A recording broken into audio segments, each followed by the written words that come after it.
Yo guys, what's up and welcome to this channel. I guess this is really more of a tech focused channel as opposed to my other channel which was very photography focused.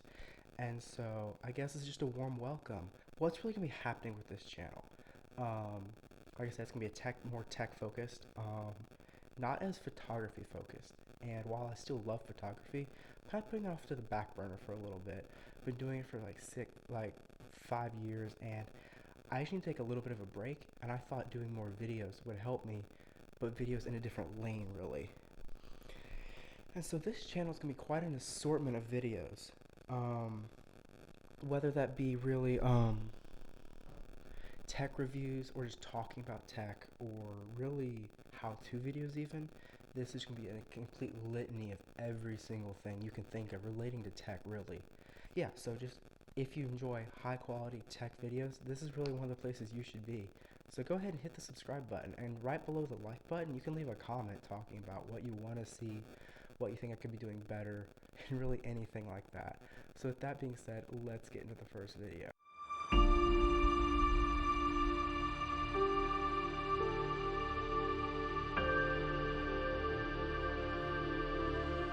Alright, so welcome to the first video. So as you can tell, it's probably looking a little more polished, a little more professional, just better quality.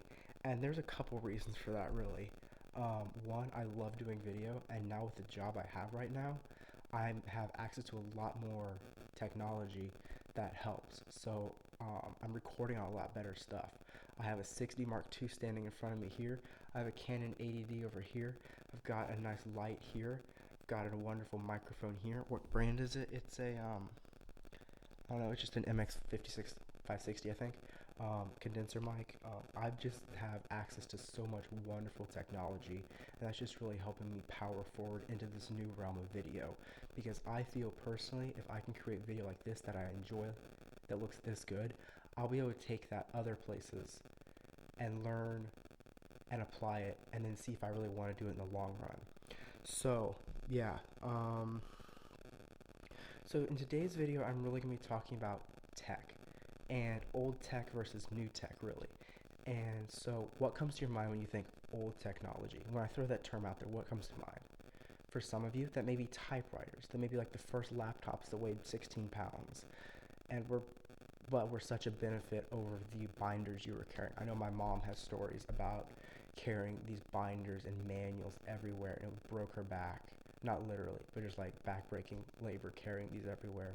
If you could find someone to carry it, it was amazing. And so some of you may think typewriters, some of you may think the original cell phone, but yet others of us will be thinking other things like the first iPhone, or, you know, phones in general, social media. And these are all tech-related objects, tech-related topics really. And so what I'm going to be focusing on is the smartphone and the smartwatch. Now the smartphone has been around since 2007, when Steve Jobs announced the first iPhone. That was the first smartphone with a touch screen, with all these smart features where your finger was what controlled what happened on the device. And while there were other phones that were smart, such as Blackberries, HTC had a couple. There were even like the personal pad things, you know, PDAs, personal device whatevers. And while those were smart, the world was not prepared on that fateful day when Steve Jobs released the first iPhone really, and that was the first smartphone. So you may be thinking that, but for this video and this topic I'm addressing, it's really more of new tech versus old tech. And old tech, I'm referring to the last generation, as opposed to like years in the past. And so, with that being said, let's dig in. So, the average smartphone lasts 3 to 6 years. That can be Android or that can be iOS.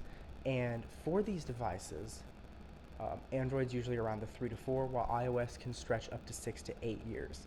And that's very amazing for a product to last that long. But even if it's lasting that long, it's still an old product. And just because it can be supported doesn't mean it's a good device. So let's talk a little bit about devices that are good versus bad. And to do that, I'm going to bring my two topics I'm going to be talking about today the premium top of the line iPhone from 2018, and the premium top of the line smartwatch from 2018 from Apple, the Apple Watch Series 4 44 millimeter aluminum. Now, why did I mention aluminum? Well, Apple released a lot of different Apple Watches. They released the aluminum, they released the stainless steel, they released the titanium, and they released the editions, and of course the gold that could go span from $10,000 up to $17,000 for an Apple Watch. That number is absolutely ludicrous, and to think of spending that much money on a device blows my mind out of the water. It's insane. Sure, people spend that much on cars. The fact that now Apple has a computer that costs $50,000, it's absolutely mind-boggling. But we're not here to talk about that. We're here to talk about the iPhone and the Apple Watch. And conveniently, those are the two devices I have with me on a day-to-day basis. I wear an Apple Watch on this wrist, and I carry my trusty iPhone XS in my right pocket. And so, with that being said, let's talk a little bit about how tech ages. So, before we go into it too much, let's talk about the Apple Watch. Sure. So, now let's talk about the current Apple Watch lineup. We have the Apple Watch SE that starts at $279 all the way up to the Apple Watch Hermes edition. Forget which one it is. I think it's with the double loop on the wrist. That can cost all the way up to $1,300 for an Apple Watch, which is insane. The current top of the line iPhone, $1,400, $1,300. Depends on where you are. Of course, in a place like New Zealand, that's going to be closer to the $2,000 mark, but still is nowhere near this insane price to usefulness ratio as the Apple Watch edition or the Hermes that's jumping $2,000 plus, which is absolutely insanity. So let's talk a little bit about the gap between premium, ultra premium, and more of the mid range devices. So your average premium device is $1,000. Your ultra premium, that's when you're getting the $1,300, $1,400, $1,500, $1,600, $1,700, $2,000, $3,000 smartphones. And while there aren't a lot of these $3,000 smartphones, they do exist. Look at the Samsung Galaxy Fold. Look at the Samsung Galaxy Z Flip. These are $1,300 phones plus. And it's absolutely ludicrous that people will pay this. But that's this ultra premium. Then there's the premium that can stretch from around the $800 to $1,000 up to around the $1,300, $1,400.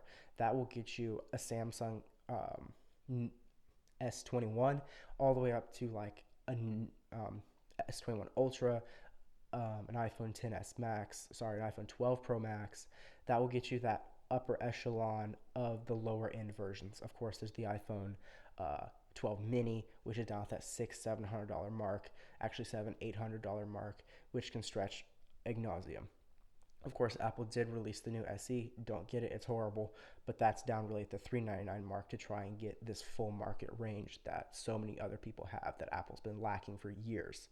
Yeah, so this gap, the originally with like the iPhone XS to the XS Max, the 7 to the 7 Plus, the 8 to the 8 Plus, the 10 to the XS, the 11 to the 11 Pro, the 11 Pro to the 11 Pro Max, really more the 11 Pro, the 11 Pro Max, not so much the 11. They were really the same phone, just different sizes. The XS to the XS Max, same exact phone, different sizes, tiny. The camera wasn't even the same actually at that time. It was the same at that time. The 11 Pro, the 11 Pro Max, exact same device, just bigger. And then came along the iPhone 12 and the iPhone 12 Pro Max. And that was where things really started taking a turn. Of course, the iPhone 12 Pro Max had that new sensor shift where the actual sensor in the camera moved. Whereas the iPhone 12 just went to the normal optical image stabilization where it moved the lens and cropped and did all the fancy magic on the back end in software. Whereas the iPhone 12 Pro Max was actually changing how it looked in by moving the sensor, which is absolutely insane. That also helped with camera shake for, night portraits and night photography, something that the iPhone 12 Pro can still do, but not as well as the 12 Pro Max with a bigger sensor, with a bigger lens, with better stabilization, right? And so these are the things that the upper echelon of phones are being able to get now that the lower ones are missing out on, further segregating the phone market, really. So I actually have a little list here comparing the iPhone 12 Pro Max and the iPhone 12 Pro, and let's look a little bit at what's different and what's the same and how this gap is changing. And we have talked about this a little with the sensor, but I have a little list here that we'll just go through. So the iPhone 12 Pro Max has a higher screen to body ratio, and that makes sense because it is a bigger device, and the notch doesn't change from iPhone to iPhone. Sadly, hopefully this year it might change. It's not looking like it will. Um, with that being said, the iPhone 12 Pro Max notch is the exact same size as the iPhone 12 notch. And so when you put the same notch on a bigger screen, your screen to body ratio goes up. Granted, not that much, but it does go up.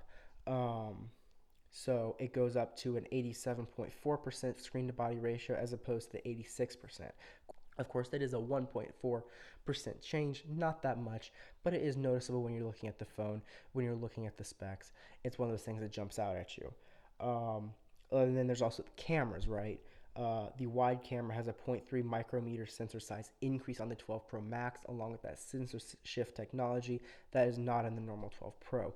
This is something that is sad because that's such a wanted feature that hopefully they will integrate that. It sounds like they may be integrating autofocus on the ultra wide, something that's been lacking on all iPhones, something that Androids have had for a long time. And so it's these little features that have been lacking, but now are finally being added. That's going to make a difference and hopefully increase the market share really up for the camera, because Apple doesn't really focus on having the most advanced camera. They focus on having a good camera that most people can use for FaceTime, family snaps. They're the family phone, whereas Samsung's, OnePlus's, HTC's, whatever you name, they are more focused on the technology as opposed to the ease to use. I mean, look at Samsung's camera drawer. It's absolutely insane. I'll throw a picture up here. It has so many pro features that it's really focused more on the pro as opposed to your average consumer, and that's why they're talking about things for like recording BTS videos as opposed to, the other things that happen.